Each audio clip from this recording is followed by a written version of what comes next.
앞선 시간에서는 우리가 텍스트에 대해서 다 한번 배워봤어요. 이번에는 두 번째 탭부터 이제 배워나가도록 하겠습니다. 두 번째 탭은 레이아웃이라고 적혀 있습니다. 레이아웃은 글자의 전체적인 배치와 구성을 나타냅니다. 여기에서는 배치의 기준점을 설정하거나 혹은 위치를 이동하거나 사이즈를 변경하거나 회전을 하거나 이런 기능들을 수행할 수 있는데요. 메뉴들을 하나하나 살펴보겠습니다.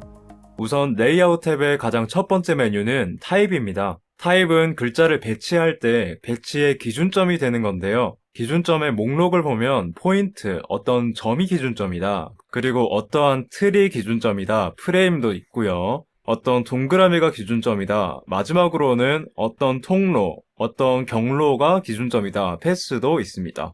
자, 이렇게 총 4가지의 기준점을 가지고 우리가 배치를 조절을 할 수가 있어요. 그런데 이 배치를 좀 더 구체적으로 조절하기 위해서는 에딧 탭보다는 퓨전 탭이 조금 더 설정을 다양하게 할 수 있습니다. 그래서 우선은 퓨전 탭으로 넘어가서 우리가 배워보도록 하겠습니다.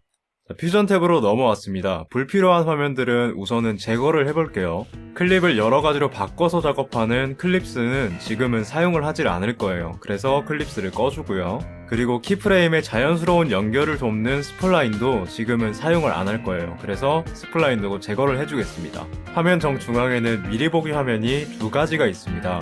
각각의 요소들을 올려서 볼 수 있는 건데요. 지금은 한 가지 요소만 올려서 볼 거기 때문에 이 두 번째 뷰어창을 단일창으로 만들어주고 시작을 해보도록 하겠습니다. 우리가 기준점이 되는 타입을 포인트로 설정을 해놨어요. 포인트가 기준점일 때는 어떠한 점이 기준점이 되고 그 기준점에 대해서 센터가 이동을 한다. 센터 X라고 하면 좌우측이 되겠죠. 좌우측으로 이렇게 이동을 한다. Y축이라고 하면 아래 위쪽이 되겠죠. 아래 위쪽으로 이동을 한다. 그리고 센터 Z는 우리가 3차원이라고 생각을 했을 때 앞뒤로 보이는 공간감이에요. 그래서 센터 Z를 조절을 하면 앞뒤로 이렇게 왔다 갔다 합니다. 아래쪽의 사이즈는 우리가 앞서서 텍스트에서 이 사이즈를 0.08만큼 조절을 했단 말이에요. 그래서 레이아웃으로 넘어와서 이 0.08만큼의 크기가 1배수, 자기 크기를 온전히 가진다라는 설정이고요. 이게 0이 되면 우리가 0.08의 크기가 제로가 된다. 0.08 곱하기 0이 돼서 크기가 완전히 작아지는 겁니다. 그래서 보통은 이 사이즈를 조절할 필요는 없고요. 이렇게 1로 두시면 되겠습니다. 아래쪽의 퍼스펙티브는 우리가 원근감이라고 표현을 해요. 멀리 있는 거는 더 멀게 느껴지고 가까이 있는 거는 더 가깝게 느껴지는 게 원근감이잖아요. 그래서 원근감이 기본적으로는 1로 세팅되어 있습니다. 이 원근감은 센터 Z와 관련이 있겠죠? 앞뒤로 왔다 갔다. 그러니까 우리와 얼마나 가까워지고 멀어지느냐에 대해서 영향을 받겠다는 건데요. 원근감이 하나도 없이 만들어 놓고 나서 이 Z로 움직이면 변화가 없습니다. 실제로는 이 텍스트가 앞뒤로 왔다 갔다 하는 거지만 우리가 눈으로 보듯이 이렇게 멀리 있는 게 더 멀게 느껴지고 작아 보이고 이런 게 아니라 그냥 일직선으로 이렇게 투영을 시킨다는 거예요. 그래서 조금만 더 예시를 보여드리면은 로테이션이라고 해서 이 회전하는 게 있습니다. 회전하는 거를 열어두고요. 원근감은 1로 설정을 해볼게요. 그리고 센터 Z도 조금 이렇게 멀게 만들어 놓겠습니다. 자, 로테이션에서 X축에 대해서 한번 돌려볼게요. 이렇게 X축에 대해서 돌리면 이렇게 약간 회전하는 게 약간 입체적으로 보이죠. 멀리 있는 거는 작게 보이고 가까이 있는 거는 크게 보이는 거예요. 자, 퍼스펙티브를 극단적으로 크게 한번 설정을 해볼게요. 그러면 이 크기가 가까울수록 더 커지고 거리가 멀수록 조금 더 작아지는 그런 효과입니다. 전체적으로 다 조금씩 커지잖아요. 이렇게 다 커지는 이유는 우리가 원근감을 적용하는 그 기준점보다 이 글자가 더 앞에 있어서 그래요. 기준점이 어디냐면 이 센터 Z가 제로일 때를 기준으로 잡습니다. 이 잉글리시라는 영어는 앞으로 약간 튀어나와 있어요. 그리고 한글이라는 글자는 뒤로 약간 빠져 있는 거죠. 자, 이 상태에서 퍼스펙티브, 원근감을 조절을 하면 좀 극단적으로 키워볼게요, 좀 더. 자, 그러면 한글이 약간 작아지죠. 조금 더 키워볼게요. 내렸다가 올렸다가 하면 지금 잉글리시라는 글자가 커지고요. 그리고 한글이라는 글자의 밑부분이 작아집니다. 자, 퍼스펙티브 개념이 이제 모두 다 머릿속에 들어오셨을 거예요. 이제 다음 기준점을 한번 알아볼게요. 타입에서 프레임을 선택하고 화면을 한번 보겠습니다. 프레임을 선택하면 기준이 되는 어떤 틀이 화면상에 나타납니다. 퓨전 탭에서는 이렇게 나타나지만 에딧 탭에서는 이 기준점이 나타나지 않습니다. 에딧 탭으로 한번 가볼게요. 레이아웃의 타입이 프레임으로 설정되어 있지만 기준점은 어디에도 나타나지 않습니다. 그래서 레이아웃을 조절할 때는 에딧 탭보다는 퓨전 탭에서 조금 더 상세하게 우리가 설정을 할 수 있습니다.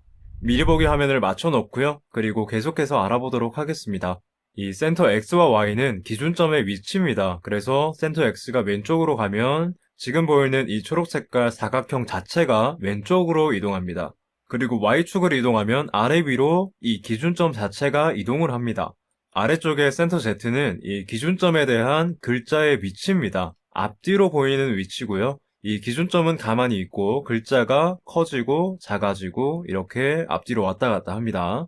사이즈는 여기 프레임의 사이즈입니다. 그래서 프레임이 1배율로 적용되어 있다라고 하는 거면 원래 자기 크기에 맞춰서 이렇게 표시가 된다라는 거고요. 사이즈가 0으로 작아진다라고 하면 이 프레임 사이즈가 0으로 바뀌는 겁니다. 지금은 원점으로 돌려놓겠습니다. 위드와 헤이트는 이 프레임의 높이와 너비입니다. 그래서 너비를 늘리면 이 프레임의 너비만 늘어나고요. 높이를 늘리면 이 프레임의 높이만 늘어납니다. 높이와 너비를 조절하는 기능이 글자에는 영향을 주지 않잖아요. 그래서 여러분들이 보셨듯이 이렇게 크기를 조절하는 기능은 아니고요. 이 높이와 너비는 어떤 기준점을 잡아주는 거예요. 어떤 기준점이냐 하면 우리가 앞서서 배운 게 하나가 있어요. 어떤 거냐면 탭 스페이싱이라고 해서 어떤 문단을 나눈다, 어떤 텍스트 단위를 나눈다 라는 기능을 사용할 때 이 탭 기능을 사용했었습니다. 그래서 탭과 탭 사이에 어떤 거리의 기준이 되는 게 여기 있는 위드와 헤이트입니다. 자, 지금 탭 기능을 한번 사용해보죠. 잉글리시를 이렇게 다 선택을 하고요. 복사하고 옆에다가 탭을 누르고 하나를 붙여 넣어 보겠습니다. 그리고 레이아웃 탭으로 돌아가서 지금 이 퍼스펙티브가 설정되어 있기 때문에 이렇게 원근감이 적용이 되어 있는 건데요. 이거를 다시 원점으로 맞춰 놓겠습니다. 그리고 기울기도 제로로 설정을 해두겠습니다. 이제 위드를 조절을 해볼게요. 이렇게 키우면은 이 기준점에 따라서 늘어나죠. 기준점 자체를 이렇게 움직일 수도 있어요. 그래서 글자가 기준점에 맞춰서 정렬이 되는 건데 어떤 탭이 여러 개가 있다라고 하면 이렇게 하나하나 조절하는 것보다는 어떤 기준점에 맞춰놓고 이렇게 하나를 더 적어볼까요? 잉글리시에다가 복사를 한번 하고 그리고 탭 눌러서 하나를 더 붙여놓고 탭을 하나 옮겨보고 왼쪽 탭도 하나가 있고요. 오른쪽 탭도 하나가 있습니다. 자, 이 상태에서 우리가 아까 위드를 조절했던 것처럼 이렇게 조절을 하면 이렇게 한 번에 다 거리 조절이 되잖아요. 그래서 위드와 헤이트는 탭과 연계해서 사용하는 기능입니다. 자, 이번에는 다음 타입으로 한번 넘어가 보죠. 서클이라고 되어 있는 어떤 동그라미인데요. 자, 동그라미는 아까 프레임과는 다르게 화면상에 보이지는 않아요. 그런데 설정하는 항목을 보면 동그라미의 너비를 설정할 수 있다라는 게 있어요. 너비를 줄이면은 동그라미의 크기가 지금 보이지 않는 동그라미가 하나가 있는 건데 그 크기가 작아진다. 그 크기가 커진다. 그리고 글자는 어떻게 배치가 돼요? 보이지 않는 동그라미를 따라서 이렇게 매각선에 정렬합니다.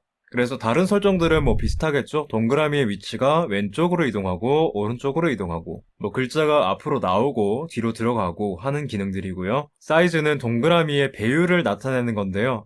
아까 말했듯이 1배율이면 자기 크기를 온전히 가진다. 그리고 사이즈가 제로다 라고 하면 크기가 완전히 없어졌다 라는 거고요.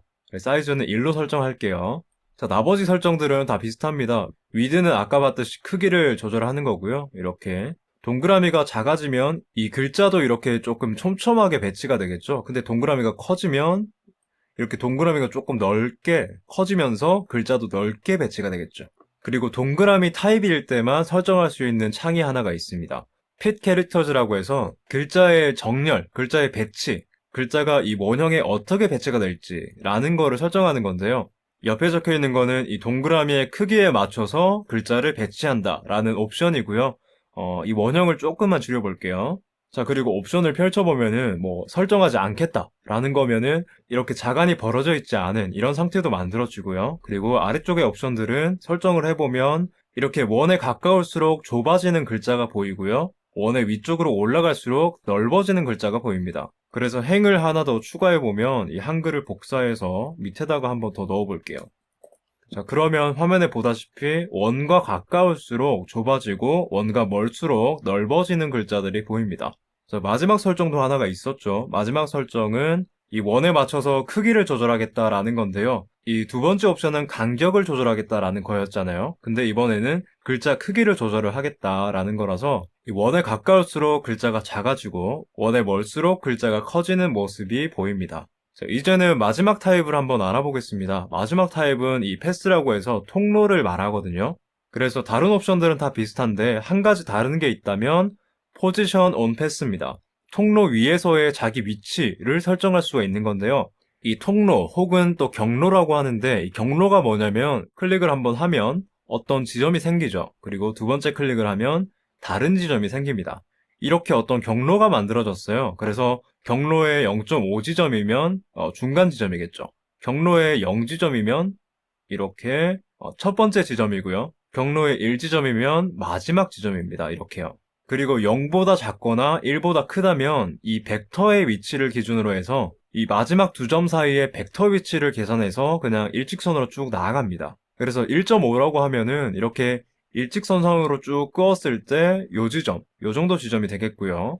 경로가 하나 더 생긴다면 이 마지막 두 점의 벡터가 어디냐면 이렇게 이어집니다. 그래서 지금 보시면은 이렇게 마지막으로 글자가 벗어나는 게 보이죠. 이 경로 기능을 사용할 때는 키프레임을 반드시 사용하실 거예요. 그냥 이렇게 정지된 상태로 우리가 사용하진 않을 거잖아요. 어떤 길을 따라서 이동하는 텍스트를 만들 때 이 경로 기능을 사용하게 되는데 키프레임은 첫 번째 영상에서 배웠을 거예요. 어떤 지점에서 값을 저장을 하고 다음 지점에서 값을 또 변화해서 저장을 하면 첫 번째 지점에서 두 번째 지점으로 값이 서서히 변한다. 어떻게? 이렇게 변한다. 라는 거였습니다.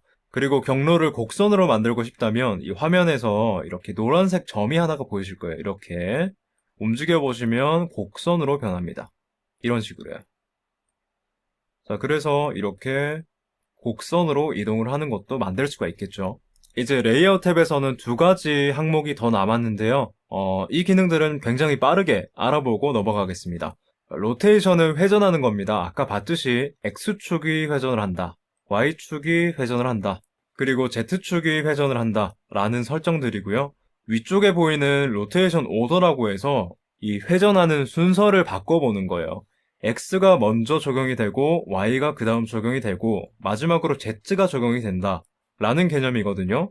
근데 이 순서가 바뀌면은 이 회전하는 것도 바뀌어지겠죠. 그래서 이렇게 조금 위치가 바뀌고 또 다른 거 설정해보면 또 위치가 바뀌고 그 회전이 이렇게 3단계나 되니까 그 순서가 바뀌면은 결과도 바뀌겠죠. 그래서 이런 오더도 있는 거고요. 마지막 백그라운드는 여기 배경을 설정하는 겁니다. 지금 텍스트에서도 배경이 설정되어 있는데요. 색깔이 검정색인데 알파가 0이라서 지금 투명하게 보이는 겁니다. 알파는 그냥 투명도 정도라고 생각하시면 되겠고요. 투명도가 없어진다 라고 생각을 하면 이렇게 검정 색깔이 완연하게 보이는 거고요. 빨간 색깔로 변경할 수도 있고요. 뭐 이런 텍스트의 전체적인 배경을 설정하는 겁니다. 우리가 처음 배우는 입장에서 중요하게 알아야 할 거는 한 가지입니다. 검정 색깔에서 알파가 제로면 투명하게 바뀐다 라는 겁니다. 그래서 기본 설정은 투명하게 배경이 만들어져 있는 거죠. 자, 여기까지 레이아웃을 다 알아봤는데요. 처음 제가 생각했던 강의 시간과는 완전히 다르네요. 엄청 오래 걸리네요. 네. 제가 처음 생각했을 때는 이 탭 하나당 3분이면 될 거라고 생각했어요. 그냥 뭐가 있다, 어떻게 쓴다 정도만 알려드리고 넘어가려고 했는데 조금 빠진 부분 없이 상세하게 다루려고 하다 보니까 이렇게 강의 영상이 길어지는 것 같습니다. 아무튼 다음 내용은 트랜스폼인데요. 트랜스폼부터는 또 다음 영상에서 준비를 해서 여러분들께 전달을 해드리도록 하겠습니다. 감사합니다. 에디존이었습니다. 한 가지만 올려서 사용할 거기 때문에 새가 우네. 뭐지? 어떡하지? 계속 우네. 아, 잠깐만. 지금 강의는 조금만 있다가 녹화를 하겠습니다. 커피 한 잔 타서 마실까요? 그래 볼까요? 따치는 여전히 앉아있고요. 커피 한 잔 타서 왔습니다.